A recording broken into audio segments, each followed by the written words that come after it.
Hope is a loaded word nowadays. You say it to people and they kind of sometimes roll their eyes about like, oh yeah, hope. It's just like this blind optimism or something. But I come from the perspective that hope is essential, right? And moving forward, I share that ideal of pessimism is the worst enemy to have, because not only, like you mentioned, does it mean that you feel like you can perceive what the future will hold, but also it is such a weight to carry, is to be consistently fighting against yourself to believe that something's possible, when hoping and believing wholeheartedly that you can make change happen because you know it is the right way to make things happen, even if you have people who at once were incredibly supportive of you, saying like, hey, no, you're doing the wrong thing, but only because they're stuck in a mindset that is worrisome, or they're afraid of failure, or, this idea of fear. Dr. King experienced it when he spoke out about the Vietnam War. Lost so many supporters from clergy to other civil rights organizations, all because he was speaking out about what he knew and believed was right. And he said that it's our moral imperative to point out when we see something that's wrong, and that the time is always right to do right. It's important to keep those lessons close to the heart, because if we stray from that and only start to focus on, well, I need to focus on my life because of what I'm worried about, not about what the person down the street's worried about, we get into a very dangerous situation where we start to lose that sense of community, caring about our neighbors, caring about the people that are more vulnerable to us. And in doing that, it creates more of a divide within just the natural differences that exist between us. It's why we see a lot of hatred in communities, is because we're so focused on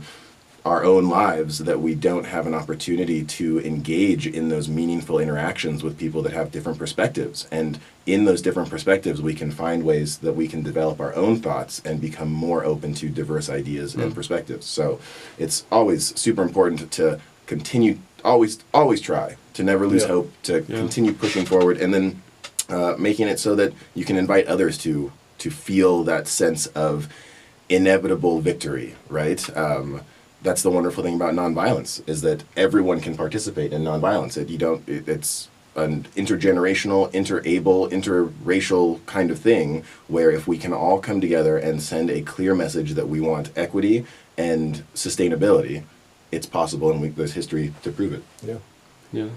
I've had some really, for me, wonderful experiences in the past 12 or so years with people who have hope in the midst of a very negative environment, and that is, I've been teaching courses through the Barrios Unidos Education Project in Soledad Prison, CTF, Correctional Training Facility, south of Salinas, California. And I'd like to give a big shout out to the brothers there, the African American brothers, the Asian brothers, the Native American brothers, the white brothers. So many people, Muslim, Christian, Buddhist, with whom I've met, and I've been having them as students in my classes there. But more importantly, the students have become the teachers.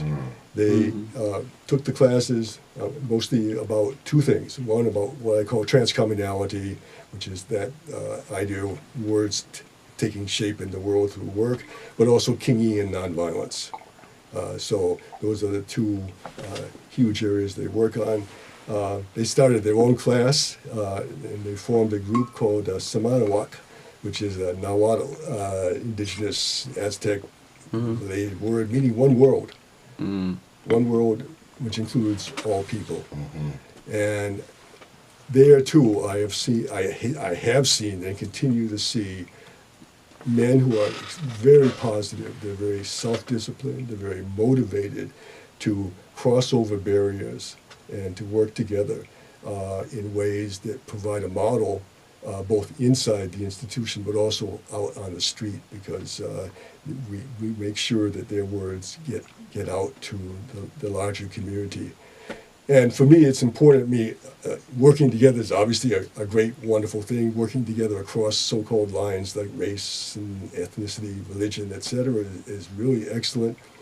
But I was just thinking about that slogan, which is a very good one, no justice, no peace. But maybe there's an a priori kind of peace before you get to that one even, which is that if a community is at war within itself, or if communities are at war with each other, their ability to struggle for justice will be undermined.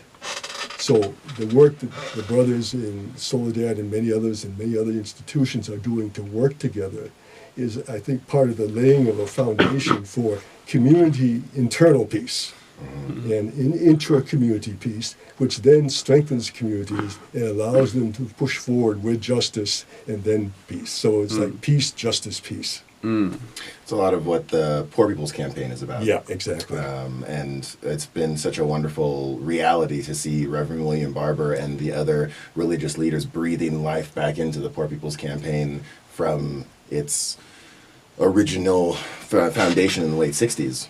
If you're listening and you don't know about the Poor People's Campaign, it may be really interesting for you to do some research into the historic framework of the Poor People's Campaign and the new iteration of it, which is continuing the legacy of Dr. King and focusing around the issue of economic inequity, the war economy, environmental destruction, and these different things that act to separate us across lines, especially economic inequality that's present in all of our communities. It's huge around the nation, and it's one thing that keeps us fighting against each other, because with economic inequality, you have the opportunity to blame and scapegoat other groups, and then that creates tension and animosity within the community, which then separates the group and then makes it harder for us to have that political community power of a shared voice and a shared goal. So there is that national movement taking place on the 23rd of June, Right. which is the March on Washington, and there's actually going to be a local iteration or a local version of it here that I am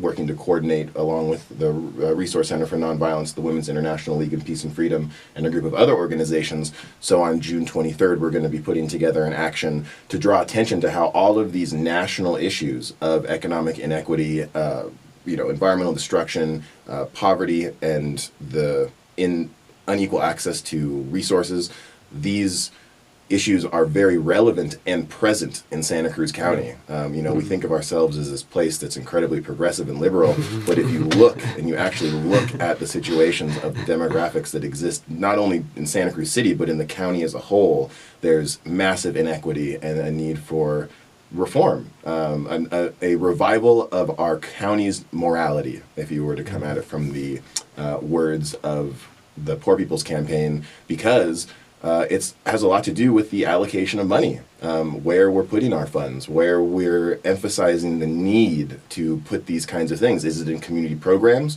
or is it in revenue-generating capital projects? Is it in transportation systems to allow the people that are the most vulnerable and that don't have a single transportation vehicle to get to and from where they need to go, or housing? Housing's a huge issue all around the county, with people to be able to not have to live on the streets. We have children that are going hungry at night because they don't have a place to stay, or their family can't afford food and don't have food security. So all of these national issues are needing to be focused on here in Santa Cruz, and it needs community power to do it. We need to come together and make a change. Right, make change. Right. I thank you so much for your work in the world. It's just really important, and I often hear people say, "Oh, what can I do? It's too big. They have too much power, etc., etc." And you are a wonderful living example of doing things where you can do them, and doing things that are possible to do. I mean, it's a lot of do's there, but it's acting rather than commiserating. Right. And it's fantastic. And Reverend Barber is just also an amazing person, and I'm so grateful to him. He's a blessing. Absolutely. I was fortunate enough to make his acquaintance briefly in person in 2017 when I was in Selma for the Jubilee. I, at that time, had no idea who he was, and I was like, oh, the great civil rights leader. He was winning an award. I got a chance to meet him and shake his hand. And then after I left there and learned more about him, I was like, oh my God, I can't believe I was in the presence of Reverend William Barber. But I was in like starstruck mode that entire weekend because I not only got to be in a 20-person multi-day training with Dr. Bernard Lafayette for Kingian training, but then I got to meet like Fred Gray and Jesse Jackson and Reverend William Barber and Senator Hank Sanders and just all the whole Sanders Jackson family. Just unbelievable, and knowing that and having that interaction was so empowering because as a person of color, you don't have an opportunity to engage with leaders of color very frequently if you live in a place like Santa Cruz or in a predominantly white area. And so for youth especially, and that's one of the reasons why I am working to finish my sociology degree up here at UCSC. I plan to transfer next fall from Cabrillo, finish my sociology degree, and then finish the 10-month teaching credential program so I can become a high school teacher here in Santa Cruz, because ideally in my alma mater at Harbor, because that's where I graduated from. So provide that positive male educator role model space. No, absolutely. We need a lot more of that. By the way, just a footnote, Barrios Unidos is starting a tiny homes, tiny houses project for to make some housing available up where their offices are on Soquel. And some of this is aimed at providing housing for people who are getting out of imprisonment, because that's always one of the problems among many others for those who are out. So anyway, I just mentioned as a footnote, and it might be something that people wanted to check that out. They could get in touch with Barrios Unidos. Yeah, and it's an amazing organization in general with the work that they do inside and outside of the prisons, the work that they do on immigration protections and rights, the work that they do on, they even offer free food to the community when there's food distribution. So it's an amazing organization, and Nane Alejandres and the rest of the crew over there have just been amazing over the last 40